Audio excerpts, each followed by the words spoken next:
Bonjour à tous, bienvenue si vous nous rejoignez sur RTI 1, bienvenue dans ce journal accessible aux sourds et aux malentendants.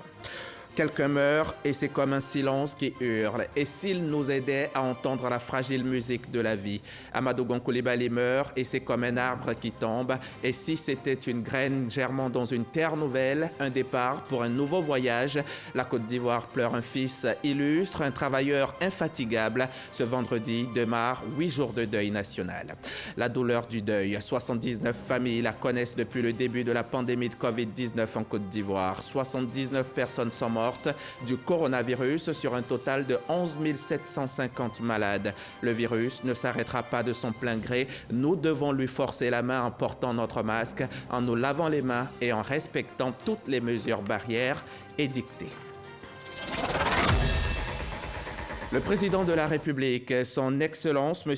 Alassane Ouattara, a signé hier jeudi 9 juillet 2020 le décret numéro 2020-564 portant déclaration d'un deuil national en raison du décès du Premier ministre Amadou Gon Coulibaly. Ainsi, conformément à ce décret, un deuil national de 8 jours est déclaré du vendredi 10 au vendredi 17 juillet 2020. Pendant cette période, les drapeaux seront mis en berne sur toute l'étendue du territoire national et dans les ambassades de Côte d'Ivoire à l'étranger. Signé des mains du ministre secrétaire général de la présidence de la République, Patrick Hachi. L'émotion est grande, la douleur est forte, indescriptible, mais le président de la République a trouvé en lui la force de se rendre hier au domicile de la mère d'Amadou Gon Coulibaly. Alassane Ouattara est allé présenter ses condoléances à une maman dévastée. À la résidence de la mère d'Amadou Gon ce jeudi, vive émotion. Le chef de l'État Alassane Ouattara est aux côtés de la famille éplorée. Pas de place pour les discours, les paroles sont rares, les mots sont de consolation. Proche de la famille, la grande chancelière Henriette Dagui-Diabaté est venue elle aussi pleurer la séparation. Dans la cour, sous préaux et chapiteaux, ministres, parents, amis, collaborateurs sont présents. Moment de recueillement, de prière pour le repos de l'âme du défunt. C'est durant sa carrière d'ingénieur à la direction et contrôle des grands travaux, aujourd'hui BNET, qu'Amadou Gon Coulibaly rencontre Alassane Ouattara. En 1990, lorsque ce dernier devient Premier ministre, Amadou intègre son cabinet. Lutte politique, action de développement, Amadou Gon Coulibaly a été de tous les combats. En 1998, suite à une manifestation de son parti, le RDR, il est comme les principaux cadres du mouvement arrêté et jeté en prison.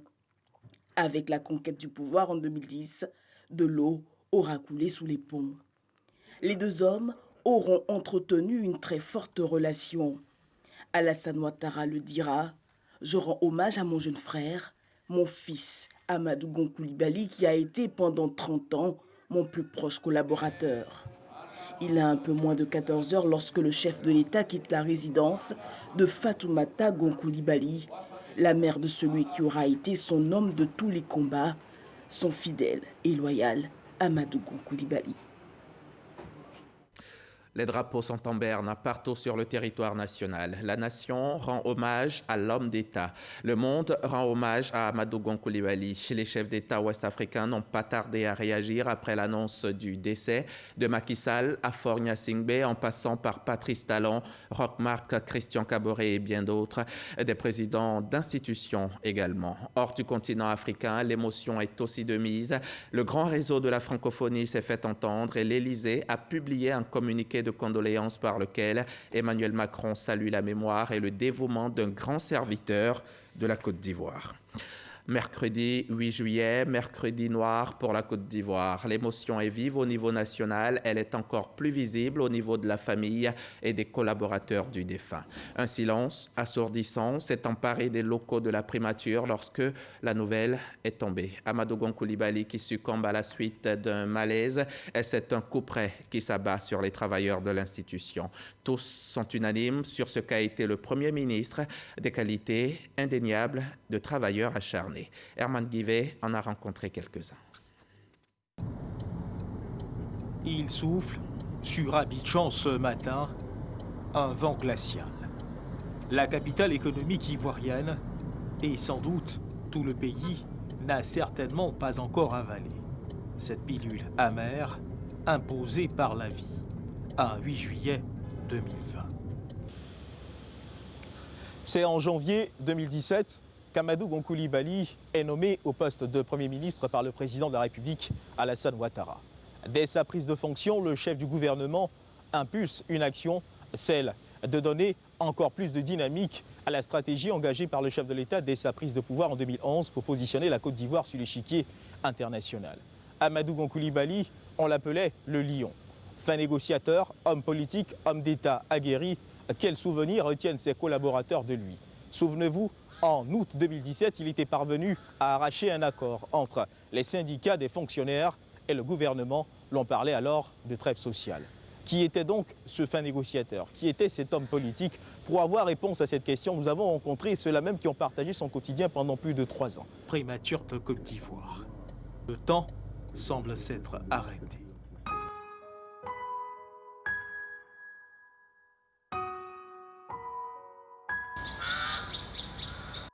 Seul maître, dans ce silence absolu, ces corbeaux habitués des lieux, dont le croissement signale la présence d'un brin de vie. La marche, pour le chef du gouvernement, s'est arrêtée. Tous les matins, à son arrivée, il ne manquait pas d'avoir quelques mots pour ses collaborateurs, les services de sécurité témoignent. Le Premier ministre est arrivé ici en pleine forme. Personne ne savait que les choses pouvaient se passer autrement. Quand il arrive chaque matin, il nous demande d'abord « Est-ce que vous allez bien? Est-ce que ça va? Est-ce que le service se passe bien ?» Et nous, on lui répond toujours « Oui, monsieur le Premier ministre, ça va, ça se passe très bien. » En tout cas, c'est quelqu'un de chaleureux. Quand il vient, il taquine et puis il monte au bureau et puis après, il ressort et puis il s'en va. Des murs imbibés de sa présence. Dans la cour de la primature, ses collaborateurs semblent ne rien comprendre de ce qui se passe. Visage masqué, mais regard fermé, l'on essaie d'expliquer à soi-même ce qui est arrivé. Un flot de questionnements mêlé d'émotions qui ne laisse aucune chance aux âmes les plus sensibles de prendre la parole pour dire un mot. Le désarroi semble avoir pris le dessus sur la convivialité des jours ordinaires. Aujourd'hui, comme hier, est un autre jour de grande tristesse. Le lion s'est couché. Et la vie, ici, semble s'être arrêtée. Certains trouveront la force de s'exprimer, sans réussir à parler d'Amadou Gon Coulibaly au passé.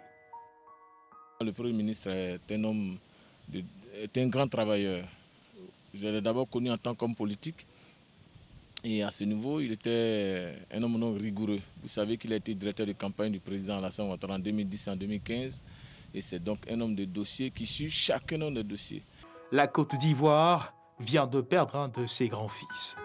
La preuve, le drapeau, symbole de l'unité nationale, est en berne. Bakary Sanogo, directeur de la communication du Premier ministre Amadou Gon Coulibaly, que nous avons rencontré, garde un souvenir poignant de qui était l'homme, de ce qu'il rêvait d'accomplir pour la Côte d'Ivoire. Toujours guidé par la maxime de donner le meilleur de lui-même. Il ne ménageait aucun effort. Ce matin, la nouvelle de la disparition du Premier ministre Amadou Gon Coulibaly fait les gros titres des journaux. Il a du mal à y croire, le Premier ministre est parti, et ce n'est pas une contre-vérité. Amadou Gon Coulibaly était un négociateur aguerri. Le dialogue social, mais il a fait preuve d'une capacité de négociation incroyable. Cette capacité de négociation, ça aussi c'est quelque chose à signaler. Ça, je crois que c'est là qu'il a surpris beaucoup d'Ivoiriens, cette capacité de négociation. Sa priorité était de veiller à l'exécution du programme social du gouvernement. Aucune réunion ne se terminait sans qu'il nous ait ramené à la question du social, et notamment le programme social du gouvernement. C'était devenu, c'était devenu son affaire. Donc pour lui, l'amélioration des conditions de vie des gens était une préoccupation majeure. Il retient le meilleur du chef du gouvernement. Un grand patriote, patriote au sens le plus noble du terme. Le décès du chef du gouvernement, un véritable coup de massue pour ses collaborateurs. J'étais tellement contente de le revoir, mais je ne savais pas que ça allait se terminer de cette façon tragique. Dans chacun des bureaux visités, la douleur est à la dimension de la perte observée. L'expression des visages, la profondeur des regards, le calme plat qui règne en maître témoignent du manque, du vide créé par la disparition du chef du gouvernement. Le chef est parti et l'on aimerait bien comprendre ce que demain sera sans cet homme qui, au regard des témoignages recueillis, aura laissé une empreinte indélébile au cours des 3 ans qu'il aura effectués à la tête de la primature. Beaucoup parmi eux ont encore en mémoire ces images de l'accueil réservé au Premier ministre lundi dernier. Toute la Côte d'Ivoire lui dit « Merci, Monsieur le Premier ministre ». Nous ressortons de la primature avec des témoignages forts. Des collaborateurs affligés, effondrés depuis l'annonce de la triste nouvelle de la disparition du Premier ministre Amadou Gon Coulibaly. Certains silences ont fait écho de l'émotion ressentie. Il faut juste retenir du Premier ministre Amadou Gon Coulibaly qu'il était un homme de conviction, un homme de foi, un homme de confiance, un homme de loyauté, un homme qui a cru jusqu'à la dernière minute à la mission qui lui a été confiée par le président de la République Alassane Ouattara. Amadou Gon Coulibaly, un lion, s'est couché. Amadou Gon Coulibaly est donc parti, emporté par la grande faucheuse, ce passage obligé pour tous les hommes.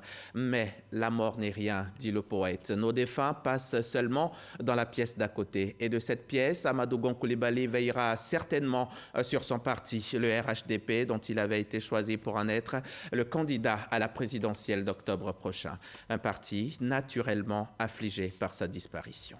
Alexis Ouedraogo. 1 minute de silence pour le repos de l'âme du candidat RHDP. Ce jeudi, le parti pleure Amadou Gon Coulibaly. Cette perte lourde, brutale et inattendue intervient à un moment où nous avions tous cru que notre lion avait réussi sa traversée du désert après un séjour de 2 mois en France pour des raisons médicales. Pour le directeur exécutif Adama Bictogo, ce départ est brutal, mais il faut rester fort. La perte d'Amadou Gon, c'est comme un recommencement pour nous. Mais nous devons rester forts. Pour l'heure, nous allons nous atteler à organiser les obsèques. Et je pense que après les obsèques, 1 semaine après, on pourra vous situer sur la décision du parti. Le parti n'a pas manqué d'exprimer ses condoléances les plus attristées au chef de l'État, à son épouse, à la grande famille Gon Coulibaly et alliés, aux militants et sympathisants du RHDP ainsi qu'à tous les Ivoiriens et amis de la Côte d'Ivoire. Adversaires en politique, mais unis dans le deuil, unis par la République et par ses institutions. La classe politique ivoirienne, en état de sidération, a également rendu un hommage appuyé et unanime à Amadou Gon Coulibaly. Tour d'horizon de quelques réactions. Je dois dire c'est la consternation, la douleur.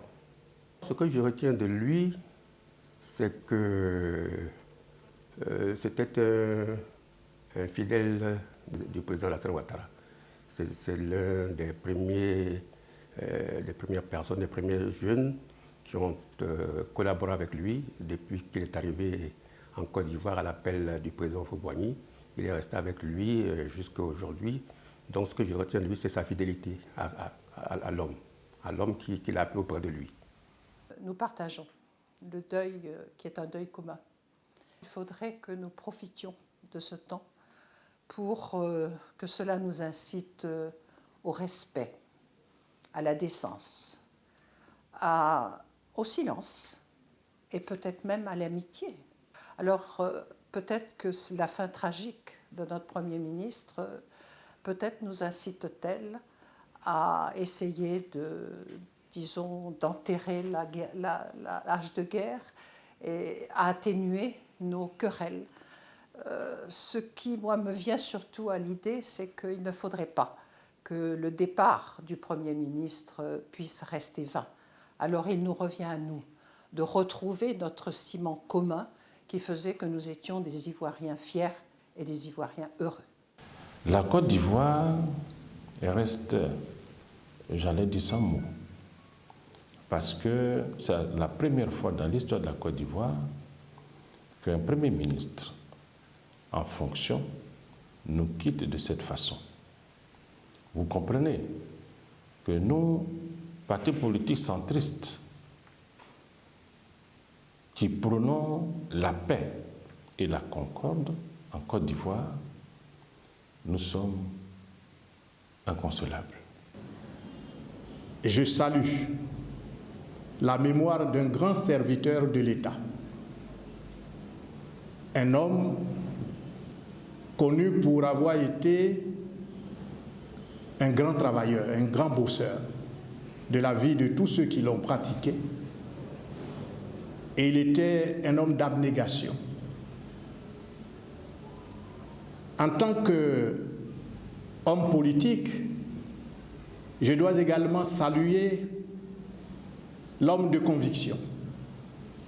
J'ai eu l'occasion, lors des travaux à l'an 2000, sur la nouvelle Constitution, de constater comment il tenait à ses convictions. Mon souhait, c'est que cette disparition, pour ne pas être vaine, puisse contribuer à la réconciliation nationale. Et à Amadou Gon Coulibaly de leur répondre que mon nom soit prononcé comme il l'a toujours été, sans emphase d'aucune sorte, sans une trace d'ombre. Continuez de rire de ce qui nous faisait rire ensemble. Priez, souriez, pensez à moi, priez pour moi. L'homme était un fervent musulman. Il était également attaché à la tradition et à la culture sénoufo. Mahama Traoré.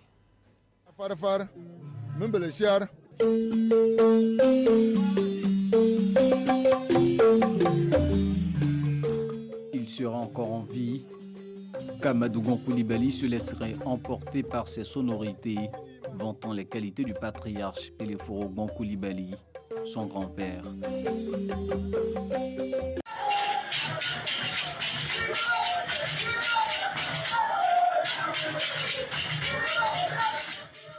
Derrière le brillant technocrate et l'homme d'État qui était le défunt Premier ministre, se cache aussi le Sénoufo attaché à sa culture. Bon Blaisier, de son nom du terroir, ne s'en cachait pas à chaque fois que l'occasion se présentait.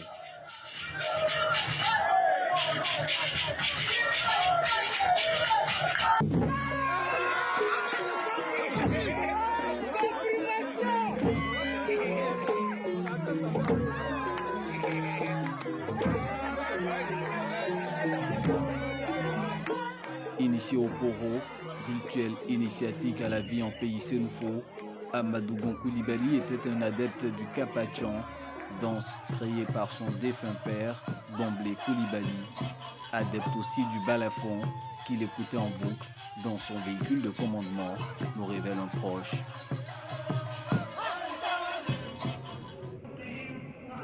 Dieu, Allah, était aussi présent dans la vie de celui qu'on surnomme le lion. En août 2018, il part accomplir le pèlerinage musulman aux côtés du président Alassane Ouattara. Moins d'un an après, en mai 2019, El Hadj Amadou Gon Coulibaly retourne en Terre Sainte pour la Oumra, le petit pèlerinage.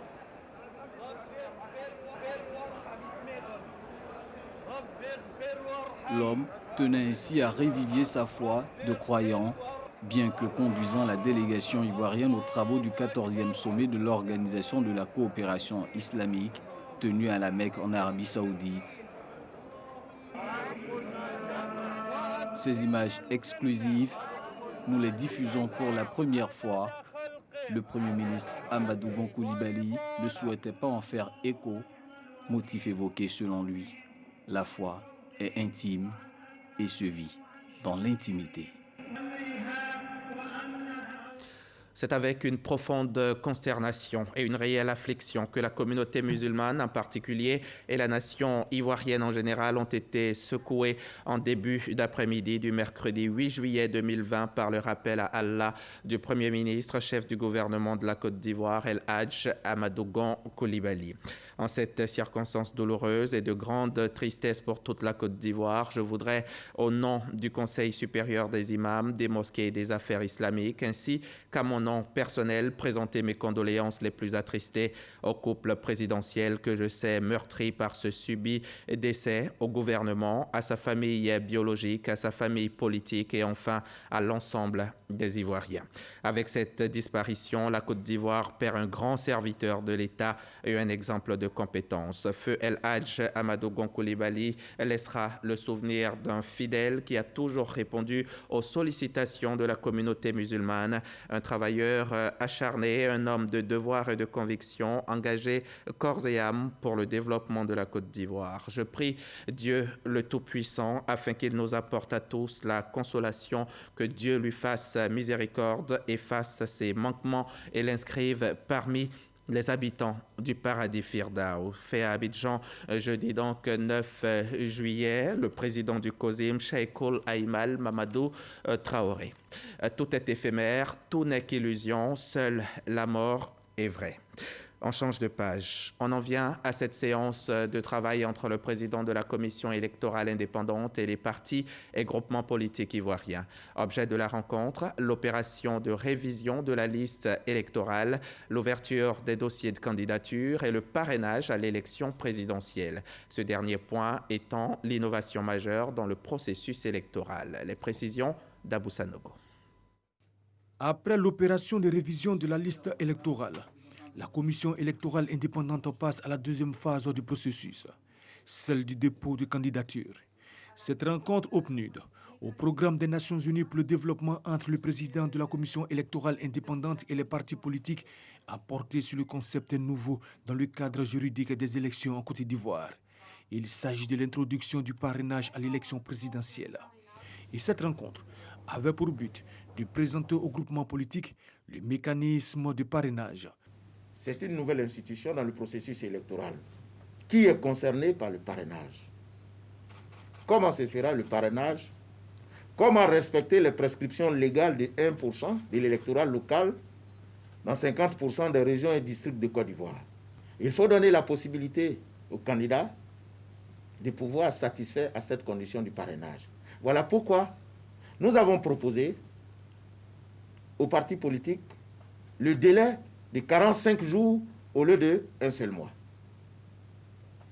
Les 45 jours vont commencer donc à partir du 16 juillet.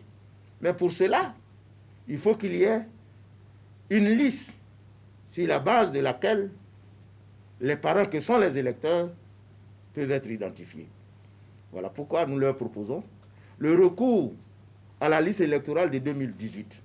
Les partis politiques présents ont été instruits sur le mécanisme de parrainage, innovation qu'ils approuvent. Il y a d'autres formations qui vont suivre pour nous permettre de mieux appréhender cette notion-là de parrainage et qui est nouveau dans le paysage électoral ivoirien.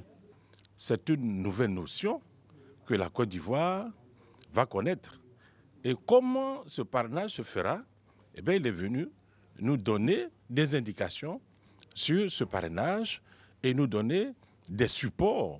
La CEI, avec le facilitateur PNUD, nous ont donné satisfaction et les prochains jours, ils vont donc améliorer cette séance que nous avons avec eux à travers des séminaires pour mieux comprendre la notion du parrainage.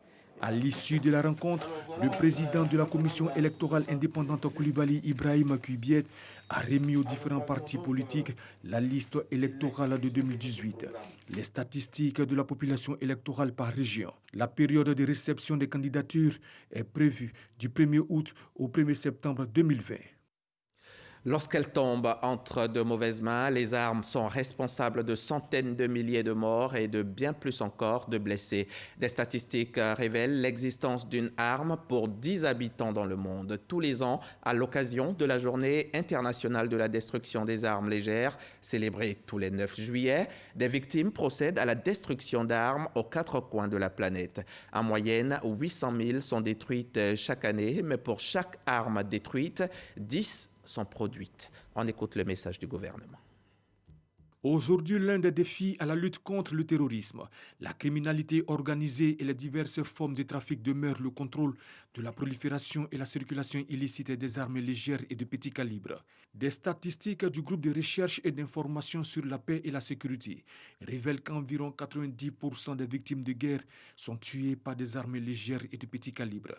C'est pourquoi, en 2001, les Nations Unies ont décidé de faire du 9 juillet de chaque année la Journée internationale de la destruction des armes légères et de petit calibre, ALPC. Le gouvernement de Côte d'Ivoire s'est engagé depuis 2012 dans des actions vigoureuses pour lutter contre la circulation illicite des armes avec l'appui de la communauté internationale. 664 697 munitions, 2465 engins explosifs, et 19 765 armes obsolètes, saisies ou confisquées, ont été détruites sous la supervision de la Comnat avec l'appui des partenaires tant nationaux qu'internationaux.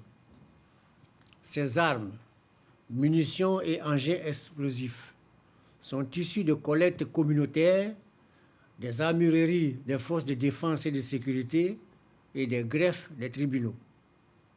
De même, 74 armuriers et gestionnaires de munitions ont été formés en neutralisation et en destruction de munitions et d'engins explosifs. Certes, des efforts ont été faits. Toutefois, face au défi de la prolifération des armes légères et de petit calibre, il convient de les accentuer et consolider les acquis. Je voudrais, en vous invitant à collaborer effectivement à la réussite de cette lutte commune, vous assurer que le gouvernement reste déterminé et engagé à renforcer ses actions pour une gestion sûre et sécurisée des armes, munitions et engins explosifs. La problématique de la prolifération des armes légères et de petit calibre dans le monde, et en particulier en Côte d'Ivoire, continue d'avoir des effets néfastes et déstabilisateurs pour le développement. Les propos du ministre Bagondo Diomandé ont été recueillis par Abou Sanogo. À présent, le chapitre coronavirus. Le virus est toujours en place. Il continue de progresser et la maladie continue de tuer. La pandémie continue d'affecter le monde.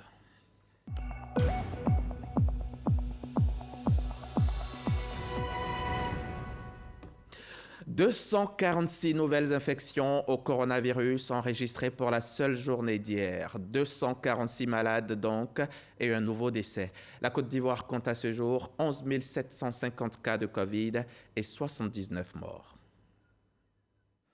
Le ministère de la Santé et de l'Hygiène publique a enregistré ce jour, jeudi 9 juillet 2020, 246 nouveaux cas de Covid-19 sur 1405 échantillons prélevés, soit 17,5% des cas positifs. 181 guéris et un décès. Nous avons déploré ce jour un décès dans un établissement sanitaire privé. Il s'agit d'un patient de 80 ans. Le ministre de la Santé et de l'Hygiène publique présente ses condoléances à la famille éplorée. À la date du 9 juillet 2020, la Côte d'Ivoire compte donc 11 750 cas confirmés, dont 5 752 personnes guéries, 79 décès et 5 919 cas actifs. Le nombre total d'échantillons est de 70 414. Le ministre de la Santé et de l'Hygiène publique rappelle que seul le respect des mesures barrières peut nous permettre de rompre la chaîne de transmission et de contrôler la pandémie sur notre sol.